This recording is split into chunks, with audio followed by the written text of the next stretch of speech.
জিম্বাবুয়েকে দুধ ভাত দল আখ্যা দিয়ে টি-20 বিশ্বকাপে বাংলাদেশের প্রস্তুতি ম্যাচ নিয়ে হতাশ বিশিষ্ট ক্রীড়া সংগঠক মুশফিকুর রহমান মোহন। যে দলটি বিশ্বকাপেই কোয়ালিফাই করেনি সেই দলের বিপক্ষেই প্রস্তুতি ম্যাচ, এটাকে দেশের ক্রিকেটের জন্য স্রেফ তামাশা হিসেবেই দেখছেন বিপিএলে দুরন্ত রাজশাহীর এই কর্ণধার।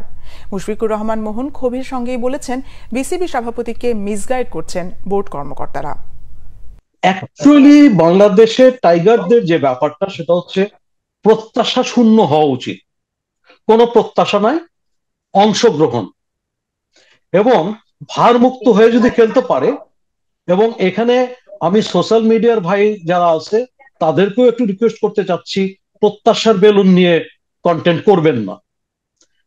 ব্যাপারটা হচ্ছে কিসের জন্য, বিশ্বের অন্যান্য দেশের যে ক্যাটাগরির খেলোয়াড় আছে, যে ম্যানেজমেন্ট আছে, ম্যানেজমেন্ট কিন্তু খুব বেশি ইম্পর্টেন্ট এখানে। সেই লেভেলের কিন্তু আমাদের নেই। আমাদের হয়তো প্লেয়ার আছে কিন্তু ম্যানেজমেন্ট ওই লেভেল নাই। এখন যেই জিনিসটা সেটা হচ্ছে প্রত্যাশার বেলুন ভীষণভাবে ফুলিয়ে দেওয়া আর অন্তর্দ্বন্দ্ব। যেমন একটা জিনিস আপনি খেয়াল করেন, তামিম খেলবে কি খেলবে না, এই কন্ট্রোভার্সিতেই টিমে কিন্তু এখন ভীষণভাবে একটা অন্যরকম দ্বিধাদ্বন্দ্ব চলছে। এখন ক্রিকেট বোর্ড পরিষ্কার করে দেওয়া উচিত তামিম রিটায়ার করেছে বা তাকে প্রয়োজন নাই। আর আমি জানি না, এক মিডিয়া বলছে যে তামিম সামনের বছর খেলবে, আবার আরেক মিডিয়াতে তামিম বলতেছে আমি এই ধরনের কথা বলিনি। আমি কেন কথাটা বলছি, এই ধরনের কথাবার্তা মানে অন্যান্য খেলোয়াড়দেরকে ভীষণভাবে ডিমোটিভেটেড করে। যে কারণে আমি মনে করি এই ধরনের অপ্রাসঙ্গিক আলোচনাকে পরিহার করা, বন্ধ করা খুব বেশি প্রয়োজন। এবং যে জিনিসটা ভেরি সিম্পল, এদেরকে ফ্রি করে দাও। তোমরা ভালো খেললে হাততালি, না খেললে মানে হেরে গেলে কোনো দুঃখ নাই, কিন্তু যুদ্ধ করে হারো, বিনা যুদ্ধে হেরো না। That's all. জিম্বাবুয়ের সাথে এই সময় সিরিজ খেলাটাকেই আমি মানে আমার ব্যক্তি মতামতে ভীষণভাবে আমি আপত্তি জানাই আর কি।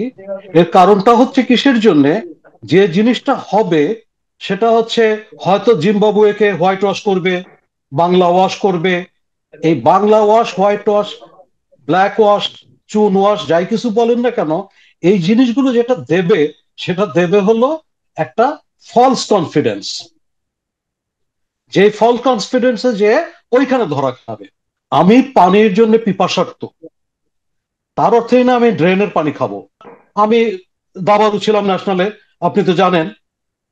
আমি যখন একটা প্লেয়ারের সাথে কন্টিনিউয়াস 3-4টা গেম জিতে যেতাম, আমি তো সেই প্লেয়ারের সাথে আর কখনো খেলতাম না, কারণ ওই প্লেয়ারের সাথে খেললে আমার মেধার অপচয়, আমার কিছু শেখার নাই, ওই ব্যাটা আমার কাছ থেকে শিখবে।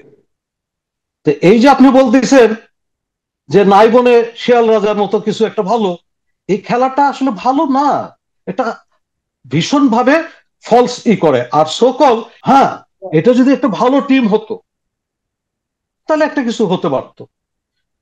যেমন আপনার নেপাল ওয়েস্ট ইন্ডিজকে এনেছে, ওয়েস্ট ইন্ডিজকে তারা হারিয়েছে। এই ওয়েস্ট ইন্ডিজের সাথে নেপালের খেলা খুবই অর্থবহ, কারণ ওয়েস্ট ইন্ডিজের সাথে নেপালের শক্তি অনেক বেশি কম।